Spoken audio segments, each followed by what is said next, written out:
नमस्ते। आज हमारी सुप्रीम कोर्ट की दूसरी क्लास है और मैं ये सोच रही हूँ कि आपने पहली क्लास अच्छे से देख ली होगी और अच्छे से रिवीजन कर लिया होगा उसका भी। और ये क्लास शुरू होने से पहले याद रखो कि पुरानी वाली क्लास एक बार क्विक 2x की या 3x की स्पीड पर देख के रिवाइज करके फिर यहाँ बैठो या इसको देखने के बाद दोबारा उसको देखो। इससे पता है क्या होगा, एक पूरी पिक्चर सुप्रीम कोर्ट की आपके दिमाग में बन जाएगी और जो बेसिक क्वेश्चन होंगे जो फर्स्ट ग्रेड में पूछे जाते हैं वो आपका गलत नहीं होगा।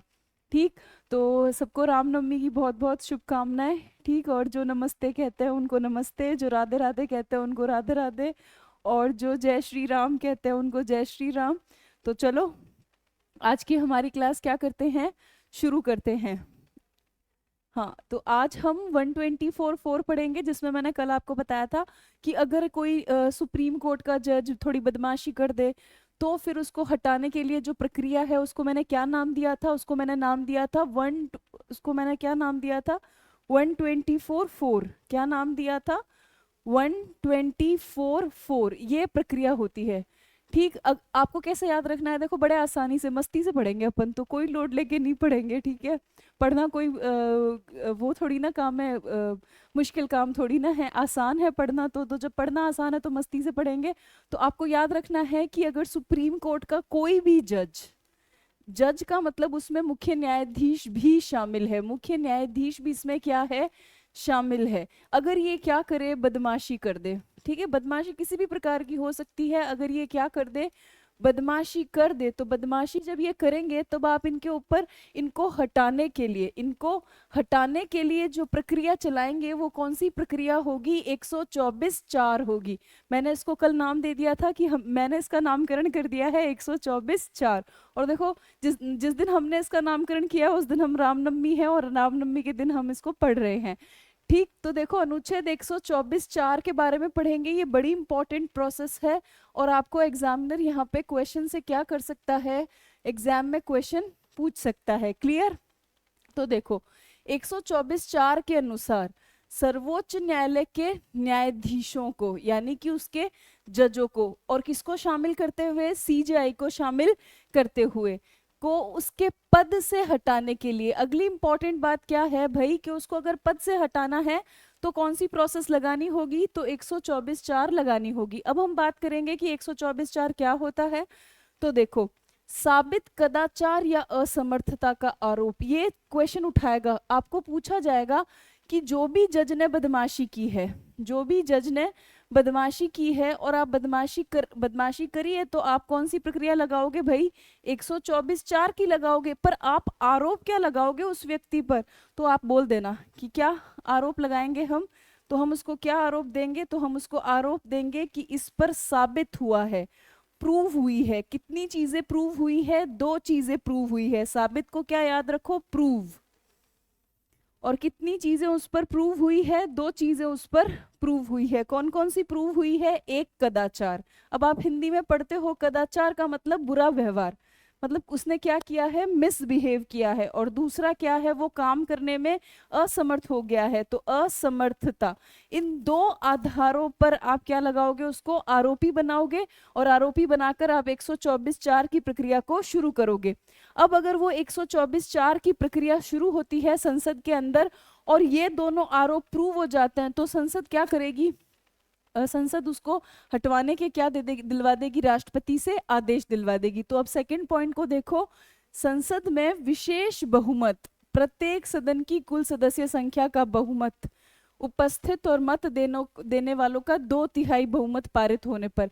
अब आपको क्या ध्यान रखना है कि जब भी सुप्रीम कोर्ट के जज बदमाशी करेंगे तब हम 124(4) की प्रक्रिया को शुरू करेंगे। अब 124(4) की प्रक्रिया के बारे में आपको ध्यान रखना है कि जजेस पर आरोप कौन सा साबित करना है आपको, कदाचार का और असमर्थता का। एग्जामिनर आपको क्वेश्चन दे सकता है कि निम्नलिखित में से किन आरोपों पर 124 की 4 प्रक्रिया शुरू होगी, तो वो कौन से आरोप होंगे, साबित कदाचार और असमर्थता के आधार पर। अगर ऑप्शन में दोनों दिए होंगे तो एक ऑप्शन होगा ए एंड बी बोथ, यानी कि कदाचार और असमर्थता दोनों। ठीक। अब आपको ध्यान रखना है कि ये सारा का सारा प्रोसेस कहाँ शुरू होगा, संसद में शुरू होगा। संसद के किसी भी सदन में शुरू हो सकता है और वहां पे संसद को ऐसे प्रस्ताव को प्राप्त करने के लिए, पास करने के लिए कौन सा बहुमत चाहिएगा, तो विशेष बहुमत की आवश्यकता होगी।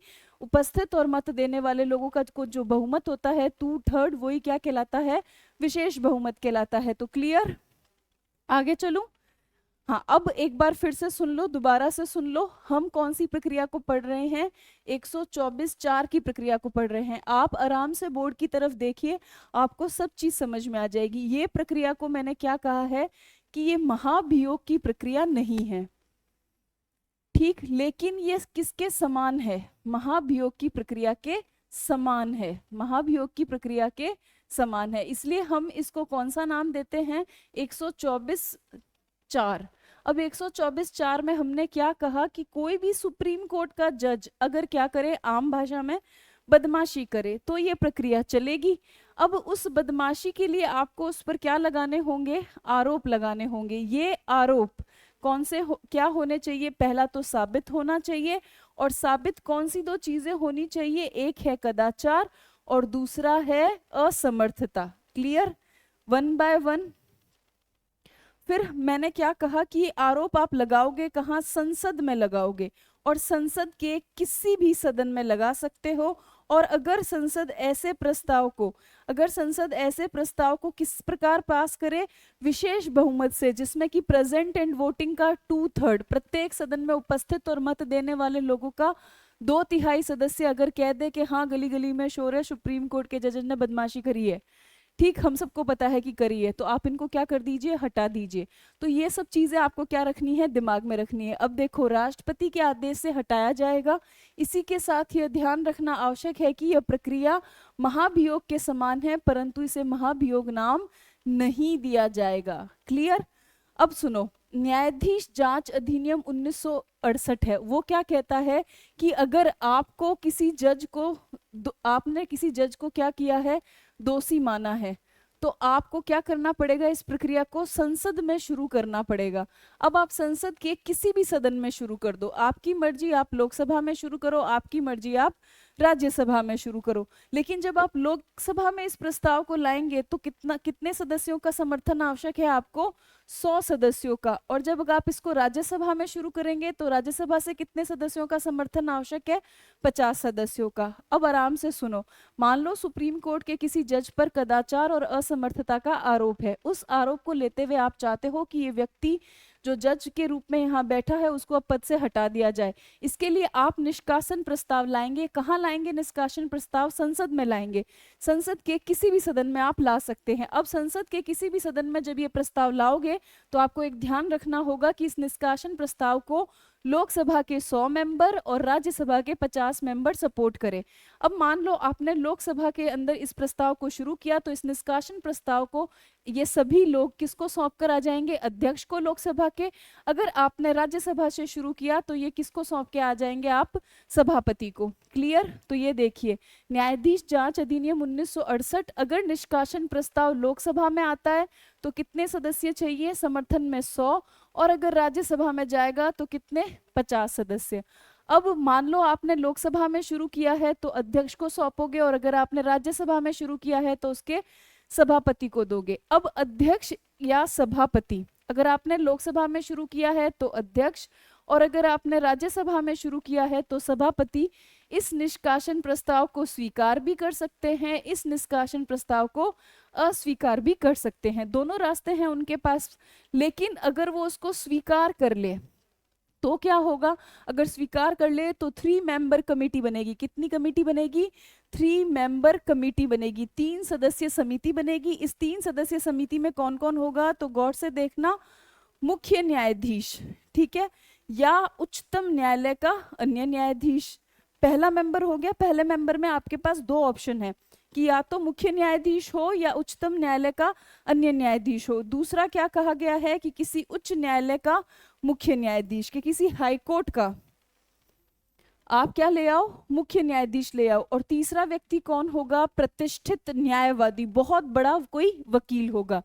यहां तक समझ में आया, आगे चलूं। हाँ, अब एक बार फिर से प्रोसेस देखते हैं। अब हम बड़े गौर से बोर्ड की तरफ देखना, आपको लगेगा ही नहीं कि मैं आपको ऑनलाइन पढ़ा रही हूँ, आपको ऐसे लगेगा कि आप मेरी ऑफलाइन क्लास में बैठे हैं। कभी ऑफलाइन क्लास के बच्चों से अगर आपकी बात होगी तो समझ आएगा कि ऑफलाइन में भी बहुत मज़ा आता है।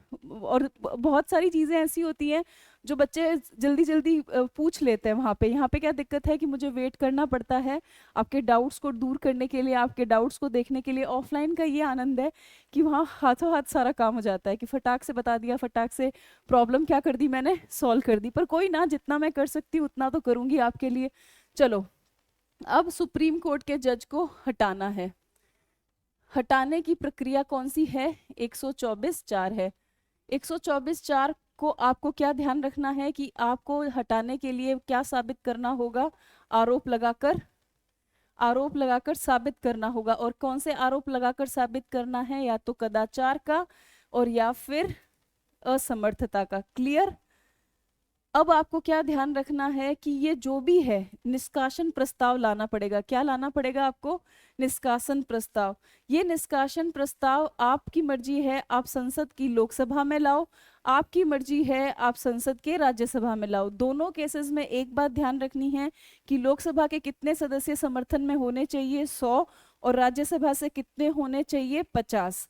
अब मान लो कि आपने ये प्रक्रिया अगर लोकसभा में शुरू करनी है तो लोकसभा के अध्यक्ष को ये क्या देना होगा? आपको निष्कासन प्रस्ताव देना होगा। क्लियर? अगर मान लो कि आपको राज्यसभा में शुरू करनी है तो आपको ये निष्कासन प्रस्ताव किसको देना होगा? राज्यसभा के सभापति को। अब सभापति और अध्यक्ष के सामने, सभापति और अध्यक्ष के सामने दो रास्ते हैं। कितने रास्ते हैं? दो रास्ते। पिक्चर देखिए पुरानी, दो रास्ते। तो दो रास्ते हैं। पहला, या तो वो इसको क्या कर ले? स्वीकार ले, है ना, तू मान मेरी जान, ये मान जाए, ठीक, स्वीकार ले, या फिर ये क्या कर दे? अस्वीकार कर दे। अस्वीकार कर देंगे तो पूरा पंगा ही क्या हो जाएगा? खत्म हो जाएगा। लेकिन अगर ये स्वीकार कर दे तो फटाक से क्या बनाई जाएगी? 3 मेंबर कमेटी। क्या बनाई जाएगी? 3 मेंबर की एक समिति बनाई जाएगी। ये जो समिति होगी इसमें 3 लोग होंगे। कितने लोग होंगे? 3 लोग होंगे। अब वो 3 लोग क्या होंगे? तो पहला देखो, आपके सुप्रीम कोर्ट का सीजेआई, मुख्य, भारत का मुख्य न्यायमूर्ति। अगर वो नहीं हो तो या के केस में, ऑप्शन के केस में, सुप्रीम कोर्ट का अन्य जज। क्लियर? दूसरा व्यक्ति कौन होगा? हाई कोर्ट का मुख्य न्यायाधीश, हाई कोर्ट का सीजे। तीसरा व्यक्ति कौन होगा? एक बहुत फेमस वकील, एक प्रतिष्ठित वकील। अब यहाँ तक हम अभी तक पीछे से क्या करके आए हैं? पूरा समझ कर आए हैं। और ये निष्कासन प्रस्ताव लाने के लिए कौन सा अधिनियम है आपके पास? 1968 का अधिनियम है। ठीक। अब देखो, यदि समिति, कौन सी समिति? ये जो 3 मेंबर की समिति बनाई ना आपने, वो समिति न्यायाधीश को दुर्व्यवहार का दोषी मानेगी, मतलब उसने मान लिया कि कदाचार किया है। क्या किया है? कदाचार किया है। तो सदन में प्रस्ताव पर विचार किया जाएगा। क्या किया जाएगा? सदन में प्रस्ताव पर विचार किया जाएगा। विशेष बहुमत से दोनों सदनों में प्रस्ताव को क्या किया जाएगा? पारित किया जाएगा। फिर किसके पास भेजा जाएगा? राष्ट्रपति के पास भेजा जाएगा। राष्ट्रपति न्यायाधीश को हटाने के क्या जारी कर देंगे? आदेश जारी कर देंगे। तो बहुत सिंपल है, देखो कि किसी सुप्रीम कोर्ट के जज को इंक्लूडिंग सीजेआई हटाने के लिए जो प्रक्रिया है वो 124(4 की है। ये महाभियोग के समान है परंतु महाभियोग नहीं है। क्लियर? मैं आराम से बोल रही हूँ, आप आराम से सुने। अब आपको क्या ध्यान रखना है कि भाई आरोप क्या लगाना है कि आपको संसद के अंदर प्रूव करना होगा कि इसने दुर्व्यवहार यानी कि कदाचार किया है, साबित कदाचार और असमर्थता। अब ये प्रोसेस कहाँ शुरू कर सकते हैं? संसद में शुरू कर सकते हैं। संसद के किसी भी सदन में शुरू कर सकते हो। आपकी मर्जी आप लोकसभा में चलाइए, आपकी मर्जी आप राज्यसभा में चलाइए। दोनों ही केसेस में आपको लोकसभा के 100 सदस्य और राज्यसभा के 50 सदस्यों का समर्थन निष्कासन प्रस्ताव के लिए आवश्यक है। अब मान लो कि आपने ये प्रोसेस लोकसभा में शुरू की। जब आप इसे लोकसभा में शुरू करोगे तो आप निष्कासन प्रस्ताव जाकर अध्यक्ष को देके आओगे लोकसभा के, जिसको आप स्पीकर भी बोल सकते हो। और मान लो अगर आपने राज्यसभा में शुरू की तो आप राज्यसभा के सभापति को ये निष्कासन प्रस्ताव देकर आओगे। अब दोनों केसेस के अंदर लोकसभा के अध्यक्ष को और राज्यसभा के सभापति को एक अधिकार है, और वो अधिकार क्या है कि वो इस निष्कासन प्रस्ताव को स्वीकार भी कर सकते हैं और अस्वीकार भी कर सकते हैं। अगर उन्होंने अस्वीकार कर दिया तो सारी फाइल यहीं बंद हो जाएगी, लेकिन अगर उन्होंने इसको स्वीकार कर लिया तो फिर प्रोसेस आगे बढ़ेगी। कौन सी कमेटी बनेगी? 3 मेंबर कमेटी बनेगी। वो 3 मेंबर कमेटी जांच करेगी कि उक्त व्यक्ति जिस पर यह आरोप है वो सही है या गलत है।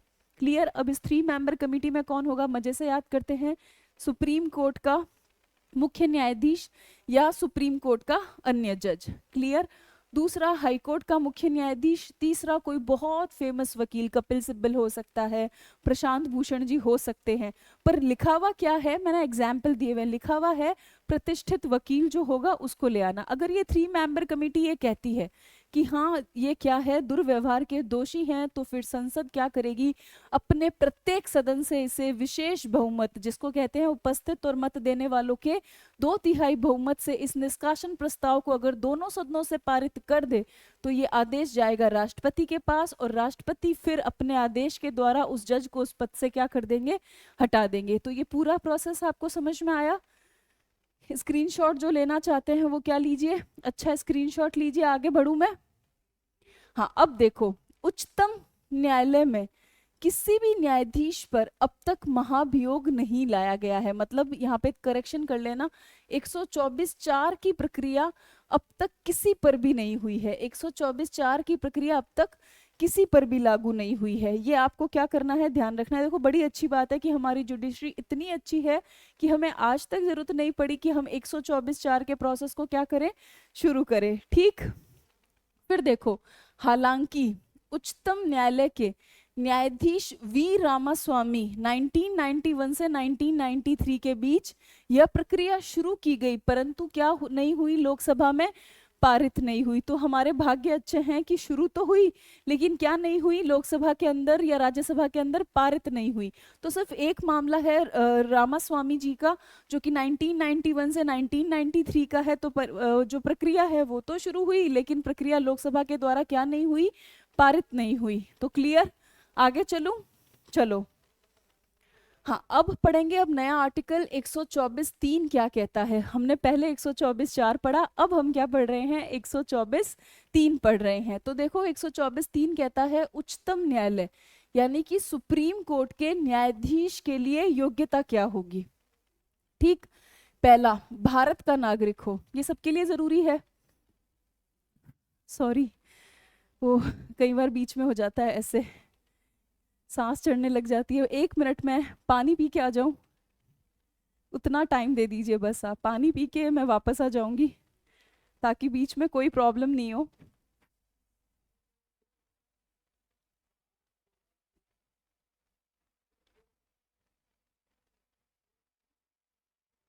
हाँ, अब ठीक है। वरना क्या होता है, सांस चढ़ जाती है या फिर कई बार गला बहुत सूख जाता है, तो फिर दूसरे दिन क्लास नहीं ली जाती और फिर आप कहते हो मैम कहाँ गए आप, मैम कहाँ गए आप। तो आजकल मैंने एक नियम बनाया है कि बीच में रुक के जब भी ऐसा लगेगा ना, क्योंकि मुझे चिल्लाना पड़ता है, क्योंकि मेरी वॉइस लो पिच की है, आप सबको पता है, फिर आपको आवाज़ नहीं आती, तो फिर मुझे अपनी यहाँ से वोकल कॉर्ड को बहुत चिल्ला के बोलना पड़ता है। उस केस में यहाँ पे बहुत जलन होती है। तो बीच बीच में, पहले तो मैं पानी नहीं पीती थी, मैं सोचती थी कि कैसा लगेगा आपको कि मैडम तो बीच में से गायब हो गई है, पर अब मैंने सोचा कि नहीं, बीच में पानी पीना पड़ेगा, तो इसलिए छोटा सा ब्रेक हुआ, उसके लिए सॉरी। अब देखो, भारत का नागरिक हो, किसी उच्च न्यायालय का यानी कि हाई कोर्ट का या 2 या अधिक उच्च न्यायालयों में लगातार कम से कम 5 वर्षों तक क्या रहा हो? जज रहा हो। किसी हाई कोर्ट का या 2 या अधिक हाई कोर्ट में से कम 10 वर्ष तक वो क्या रहा हो? अधिवक्ता रहा हो, या राष्ट्रपति की राय में वो क्या हो? पारंगत विधिवेता हो।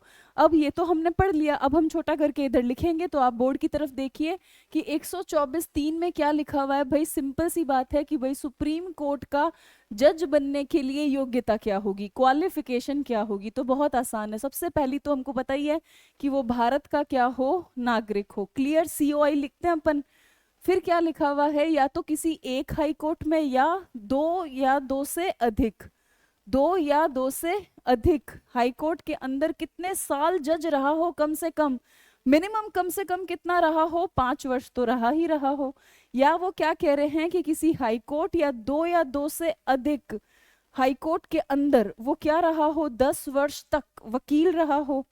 क्लियर। और फिर आपको क्या ध्यान रखना है कि वो राष्ट्रपति की नजरों में बेस्ट बेस्ट वकील हो।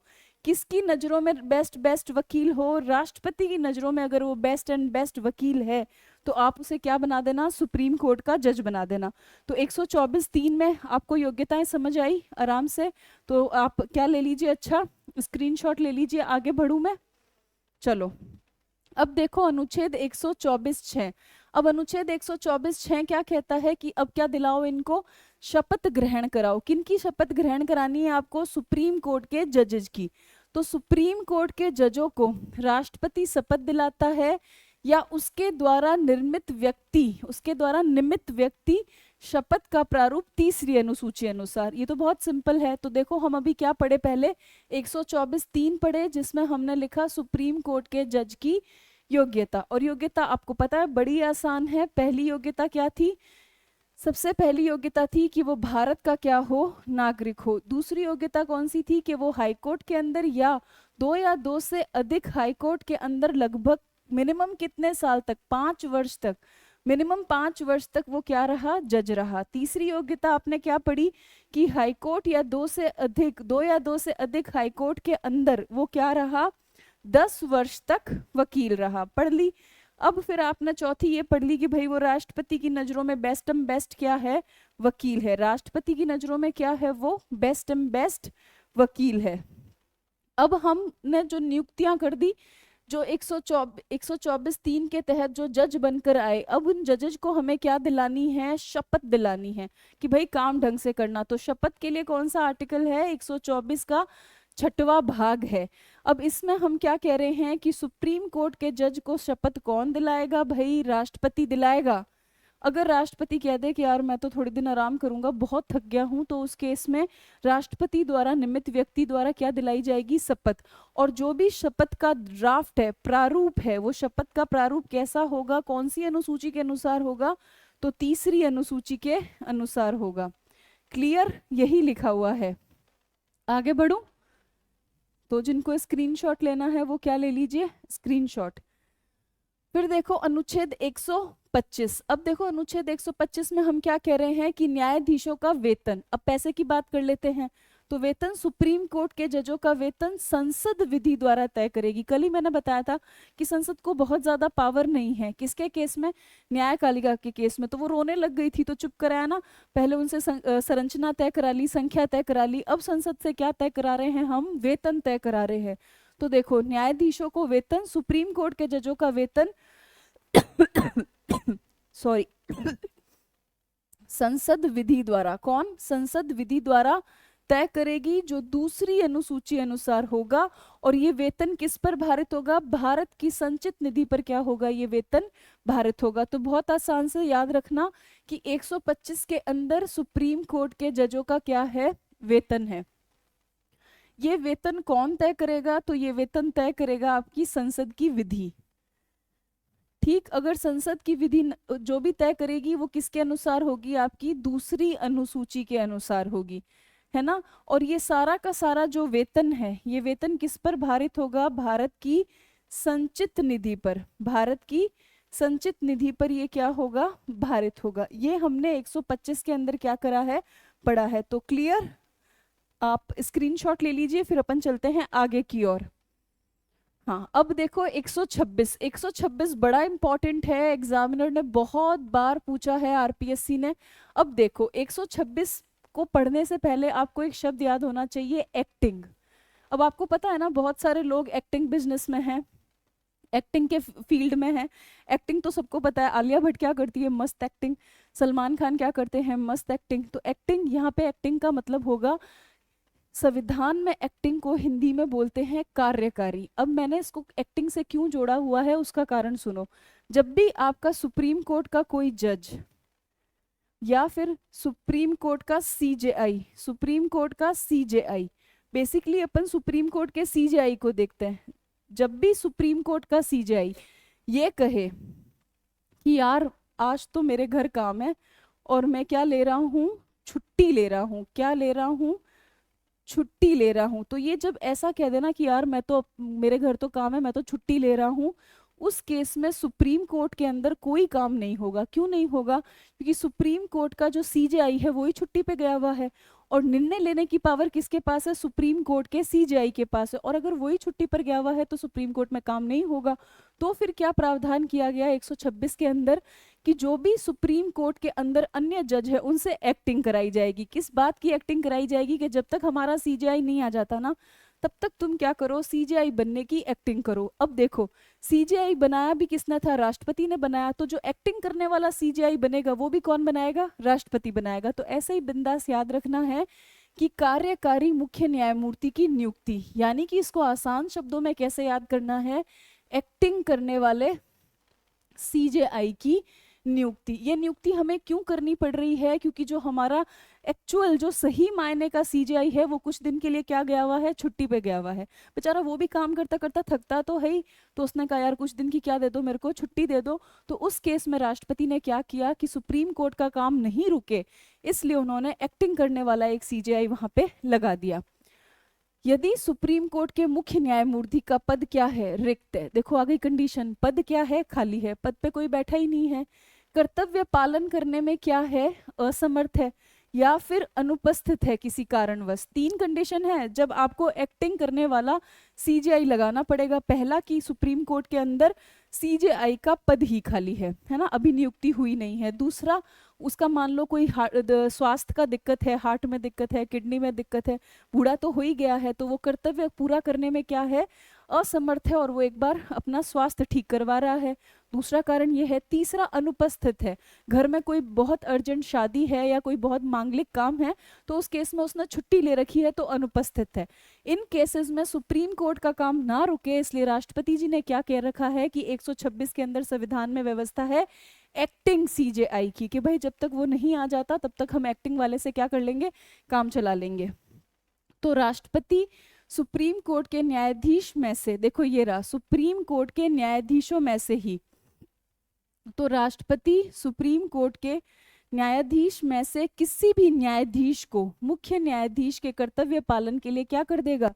नियुक्त कर देगा। तो बहुत आसान है कि 126 में क्या ध्यान रखना है कि एक्टिंग सीजेआई आपको लगाना है। क्यों लगाना है आपको एक्टिंग सीजेआई? क्योंकि जो अभी जो सीजेआई था उसके साथ तीन दिक्कत हो गई है, या तो वो अनुपस्थित है, या वो कर्तव्य पालन में सक्षम नहीं है, या फिर उसका पदीय कार्यकाल पूरा हो गया है।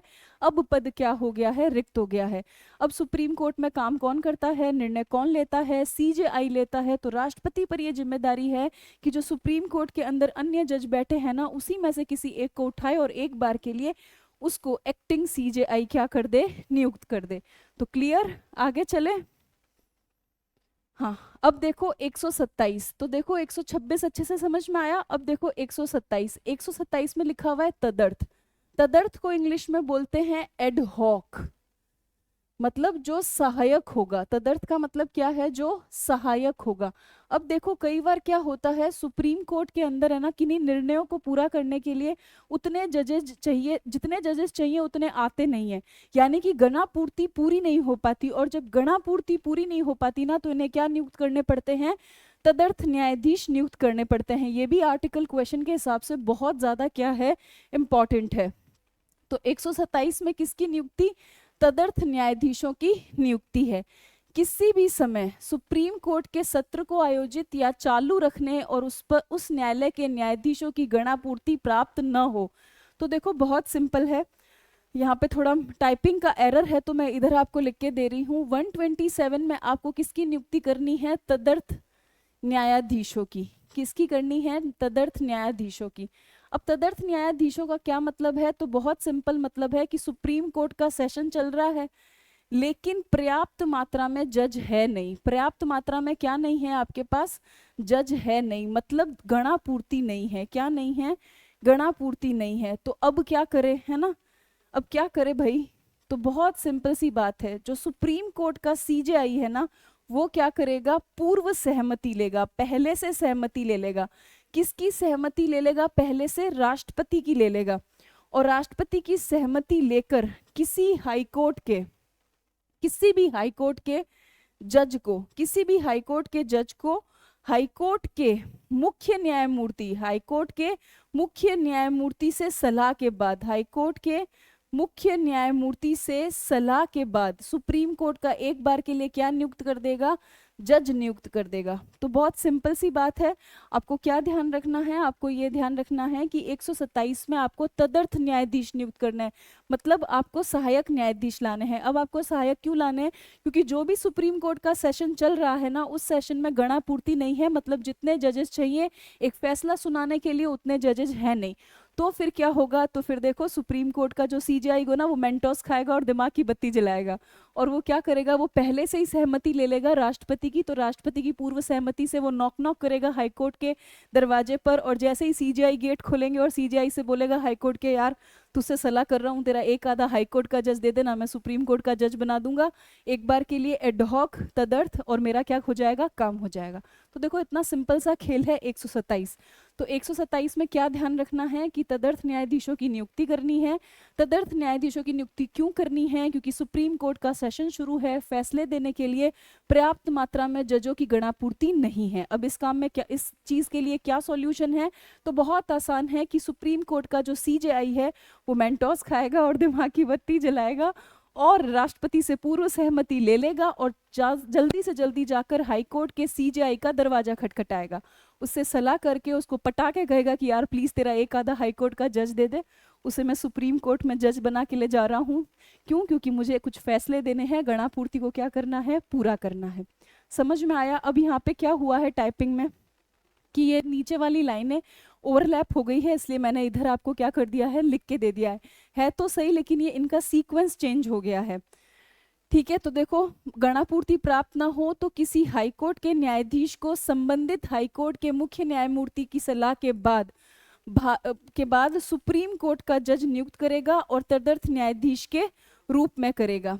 ठीक है, और भारत का मुख्य न्यायमूर्ति ये काम किसकी पूर्व सहमति से करता है, राष्ट्रपति की पूर्व सहमति से करता है। तो लिखा हुआ तो सही है, लेकिन सीक्वेंस क्या हो गई है, कई बार हो जाता है, आदमी है उसी से क्या होता है, गलती होता है। चलें आगे, चलो अब 128 एकदम अलग है। 128 कहता है कि सुप्रीम कोर्ट की बैठकों में सेवानिवृत्त न्यायाधीश, रिटायर्ड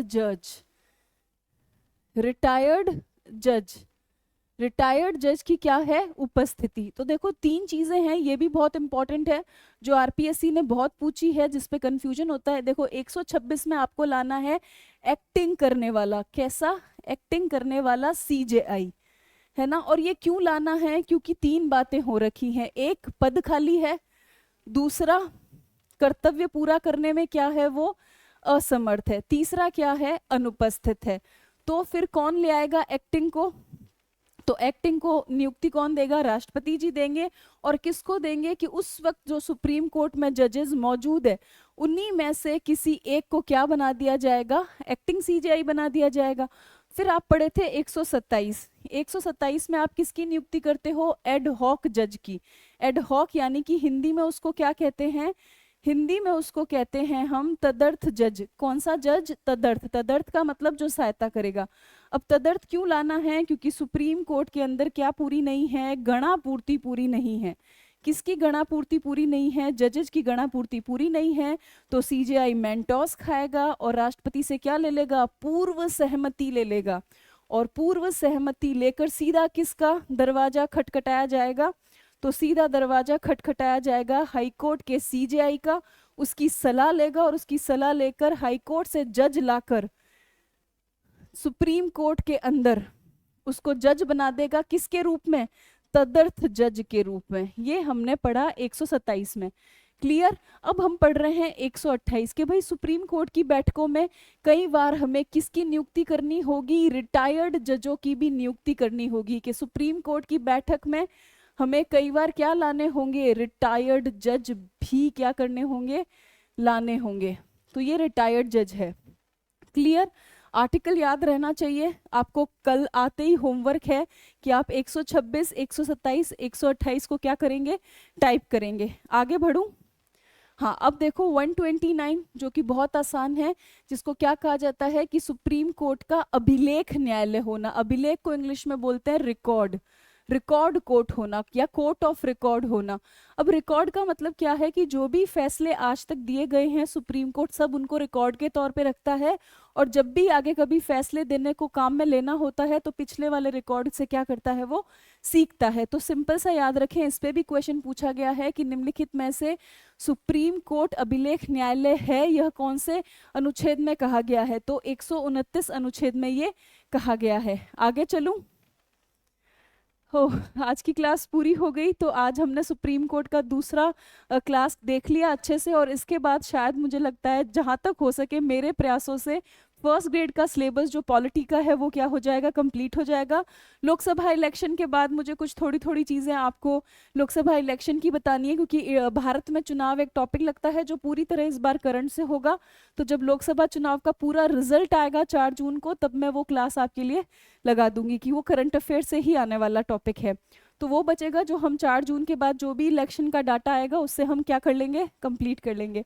और फाइनली हमारा ये फर्स्ट ग्रेड की पॉलिटी के हिसाब से कैसा टॉपिक होगा, लास्ट टॉपिक होगा सुप्रीम कोर्ट ऑफ इंडिया। अभी इसकी 2 क्लासेस और आएगी, और उम्मीद करती हूँ आप फर्स्ट से लेकर जितनी क्लास अब तक पॉलिटी की हुई है, राजस्थान की और भारत की, आप आराम से देख रहे होंगे और रिवीजन कर रहे होंगे। और टेस्ट सीरीज जरूर से खरीदें, बार बार क्वेश्चंस की प्रैक्टिस करें। और अगर क्वेश्चन किसी भी पॉलिटी के क्वेश्चन में या किसी भी दूसरे जीके का क्वेश्चन में कोई प्रॉब्लम हो तो आप हमें ज़रूर से बताइए, हम ज़रूर से आपका डाउट क्या करेंगे, दूर करेंगे। तो चलो आज के लिए इतना ही, मिलते हैं अब अगली क्लास में। और क्लास को लाइक शेयर सब्सक्राइब करना बिल्कुल मत भूलना, ठीक, ताकि मैं ऐसे ही अच्छी अच्छी क्लासेस आपके लिए क्या कर सकूं, ला सकूं। तो बाय, मिलते हैं अगली क्लास में।